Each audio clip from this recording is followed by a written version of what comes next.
le regard de l'ONG Urgence panafricaniste que je préside et d'un certain nombre de gens qui se reconnaissent en notre combat, il est en deux étapes. La première étape, c'est que, à un moment donné, la population en a marre de l'impunité. Et donc, par conséquent, il y a quelque chose dont les dirigeants africains doivent se rappeler, c'est qu'il n'existe pas chez l'être humain d'invincibilité. Si certains dirigeants sont venus au pouvoir en tant que porteurs d'espoir et finissent par trahir les espoirs du peuple, ils ne doivent pas s'étonner à un moment donné d'être lâchés par ce même peuple. C'est très important de le rappeler.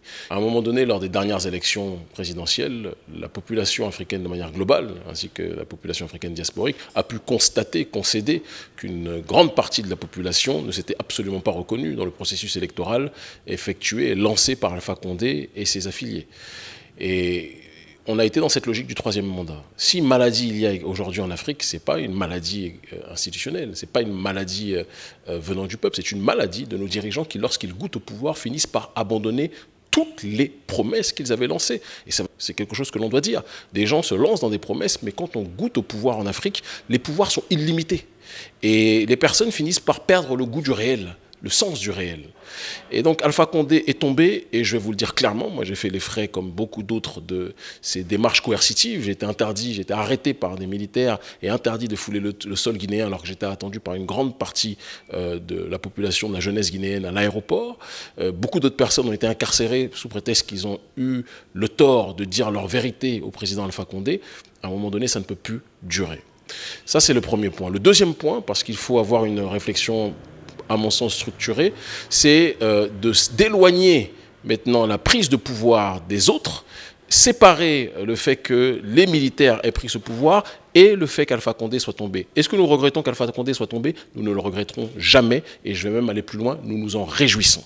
C'était un tyran, c'était un oppresseur du peuple, et c'est important de le dire. Maintenant, pour ce qui est du colonel Doumbouya, parce qu'il faut parler de ce dernier, c'est quelqu'un qui a un profil, il faut qu'on puisse le dire très clairement, qui n'est pas forcément des plus rassurants, d'accord? Légionnaires français, formés en France, formés en Israël, ce ne sont objectivement pas historiquement des amis des populations africaines.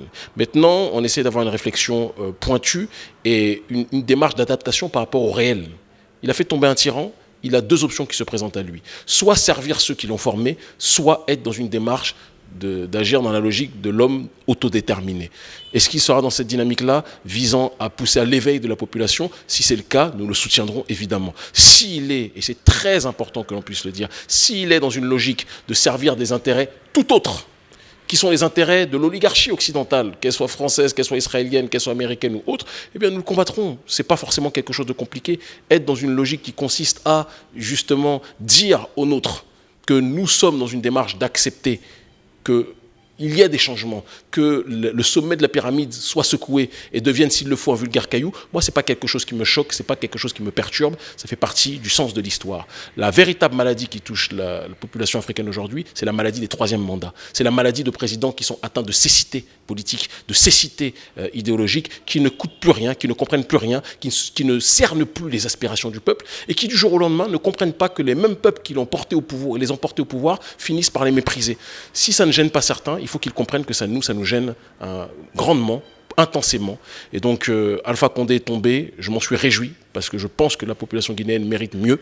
Mais si Mamadi Doumbouya est dans une démarche de servir les intérêts de l'Occident, il faut qu'il sache qu'il nous aura lui aussi sur son chemin. S'il sert les intérêts de la population africaine, eh bien qu'on dise les choses très clairement, il nous aura à ses côtés, parce que nous sommes dans une dynamique de prôner la solidarité, la fraternité pour notre population, sans quoi on ne pourra pas avancer. Je ne suis pas forcément rassuré qu'il soit ce que l'on appelle un intellectuel. J'ai même envie de vous dire, c'est quoi un intellectuel? Moi, je me sens beaucoup plus proche d'un Antonio Gramsci, qui parlait justement de la logique de l'intellectuel organique, c'est-à-dire celui qui est capable de mettre son intelligence au service des intérêts du peuple. Ce qu'aujourd'hui on appellerait parfois malheureusement un populiste. Donc c'est pas sur ça qu'on va juger M. Doumbouya. On va le juger sur ses actes, on va le juger sur les faits, on va le juger sur ses dynamiques progressistes, on va le juger dans sa démarche d'élévation des conditions de vie de sa population. On ne peut pas comprendre que la Guinée soit en termes de ressources minières un des pays les plus riches de la sous-région, il faut qu'on soit capable de le dire, mais qu'en même temps, la Guinée soit l'un des pays les plus pauvres de la planète. L'un des plus pauvres de la planète, mais dans le même temps, quand on arrête Alpha Condé, il a arrêté avec des valises de millions de dollars. Ça pose quand même problème. Donc il y a, Je vous le dis, il y a un système qui est malade et c'est sur ce système qu'il faudra s'attarder. Déjà, je ne suis pas sûr que je juxtaposerai systématiquement la logique du Mali à celle de la Guinée. Le Mali me semble être dans une démarche beaucoup plus, politiquement parlant, avancée, eu égard à une société civile beaucoup plus affûtée sur le terrain de la lutte contre le néocolonialisme, c'est important de le dire. Il y a des mouvements souverainistes, panafricanistes au Mali, qu'on ne retrouve pas encore à la même intensité en Guinée, même si le sentiment souverainiste est des plus présents aussi en Guinée. Et donc il faut laisser le temps au temps.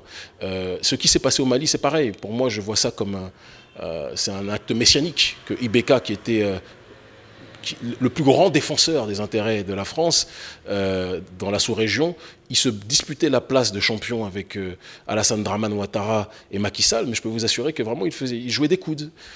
Si on devait faire une parabole, il y avait le Real, il y avait le Barça, et véritablement, en ce qui concerne Ibeka, c'était beaucoup plus Chelsea. Donc il est tombé, par la grâce de Dieu, et le plus important aujourd'hui, c'est que ceux qui lui succèdent soient dans une démarche de renouveler les conditions de vie de nos populations et les pousser à l'élévation. J'entrevois l'avenir en Guinée par le fait que la société civile prenne beaucoup plus ses responsabilités. Elle s'est exprimée, elle a été réprimée, c'est une réalité. Et elle a eu la possibilité de voir une partie des militaires secouer l'homme à la tête de l'État pour prendre le pouvoir. Très bien. Mais l'objectif, c'est que la société civile reprenne le pouvoir, sans quoi on n'ira nulle part. C'est de ça dont il s'agit. J'y crois et c'est pour ça qu'on combat, c'est pour ça qu'on se déplace un peu partout et c'est pour ça que tôt ou tard on sera en Guinée.